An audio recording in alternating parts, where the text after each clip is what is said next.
ఆర్టీసీలో అధ్యక్ష 2000 వారు తెలుసు పెద్దలు ఆర్టీసీ యూనియన్లకు అధ్యక్షుడిగా ఉండ్రి.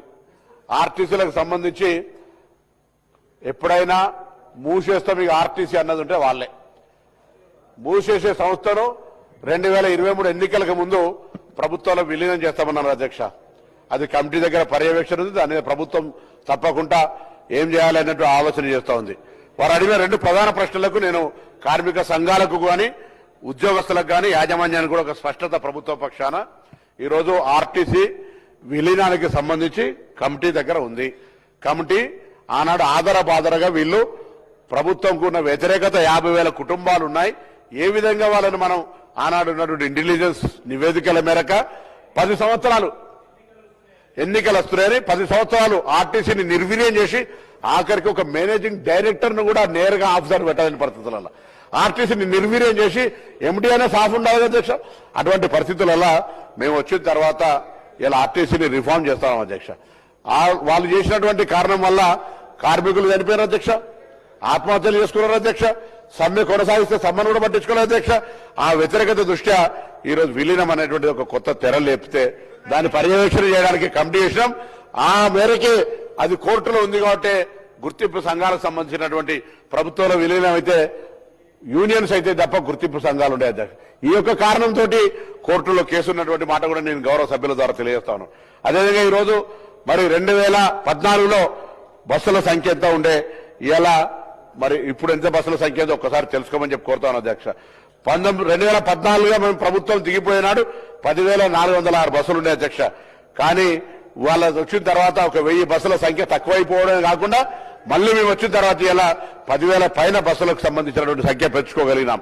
ఈరోజు ప్రతిరోజు ఆ రోజు 40 వీళ్ళ ప్రభుత్వాల బస్సులే కొత్త లేవు, కరోనా కారణం అంటారు. ఏదైనా కరోనా బస్సుల పరంగా నిన్న కూడా గౌరవ శాసనసభ్యులందరితో ఆర్టీసీ తరఫున ఒక ముఖాముఖి మీటింగ్ పెట్టుకుంటే కరోనా టైంలో రద్దయిన బస్సులను ప్రారంభించమని అడుగుతా ఉన్నాను. వాళ్ళు ప్రారంభించారు అధ్యక్ష. ఈ రోజు కొత్తగా హైదరాబాద్ కూడా 320 రూట్లు ప్రారంభించడమే కాక ఎక్కడెక్కడైతే సభ్యులు అడుగుతారో వాళ్ళ బస్సులన్నీ కూడా స్టార్ట్ చేసే విధంగా ప్రయత్నం చేస్తా ఉన్నాం. ఈరోజు దాదాపు రోజు 62 లక్షల మంది ప్రయాణికులు దాదాపు 35 లక్షల కిలోమీటర్లు తిరిగే విధంగా కార్యక్రమం చేస్తుంది అధ్యక్ష. ఈ రోజు ఆనాడు తెలంగాణ ఏర్పడకుండా 60,000 మంది ఉద్యోగులుంటే 48,000కు పడిపోయింది అధ్యక్ష. మళ్ళీ ఎలా మేము కొత్త నియామకాలు చేపడతా ఉన్నాం. నియామకాలు అంటే కారుణ్య నియామకాలు దాదాపు 1000 వరకు ఇచ్చినాం అధ్యక్ష. అంతేకాదు గత ప్రభుత్వాల లోపల ఉద్యోగాలు కోల్పోయి వివిధ రకాలుగా ఉన్నటువంటి వాళ్ళు ఒక క్షమాభిక్షగా వాళ్ళకు మాకు సంబంధించి మేము సంస్థలో పనిచేస్తామంటే 3 మెంబర్ల కమిటీ వేసి ఆ ఉద్యోగాలను కూడా 250 పైన ఉద్యోగాలు ఇచ్చినాం అధ్యక్ష.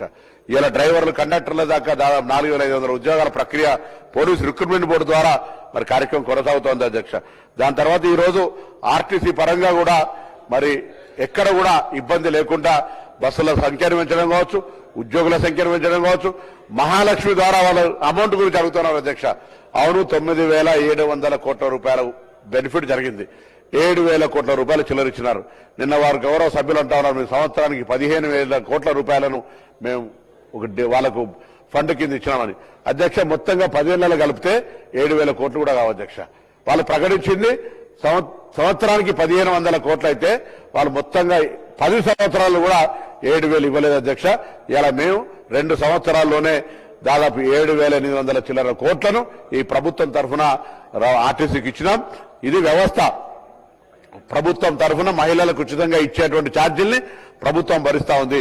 9,000 చిల్లర మహిళలకు బెనిఫిట్ అయిందని చెప్పే సందర్భంలో గౌరవ గవర్నర్ ప్రసంగంలో 7,800 కోట్లు ఇచ్చామని చెప్తా ఉన్నాం. దాన్ని రహస్యంగా దాచిపెడతలేం. మీకంటే ఎక్కువ కన్సర్న్ మాకుంది. ఆ ప్రయాణికులకు సంబంధించినటువంటి పేమెంట్ను ఏదైనా బల్క్ ప్యాసింజర్స్ ఉన్నప్పుడు హోల్సేల్ పోతే రిటైల్ తక్కువ దొరుకుతుంది. అట్లా గవర్నమెంట్ కు సంబంధించిన పేమెంట్ను ఎట్లెట్లా ఫైనాన్షియల్ సర్కమ్స్టెన్సెస్ ఉంటే పేమెంట్ చేస్తాం. ఆర్టీసీకి మేము 3 అంశాల మీద మా ప్రభుత్వం నడుస్తుంది అధ్యక్ష.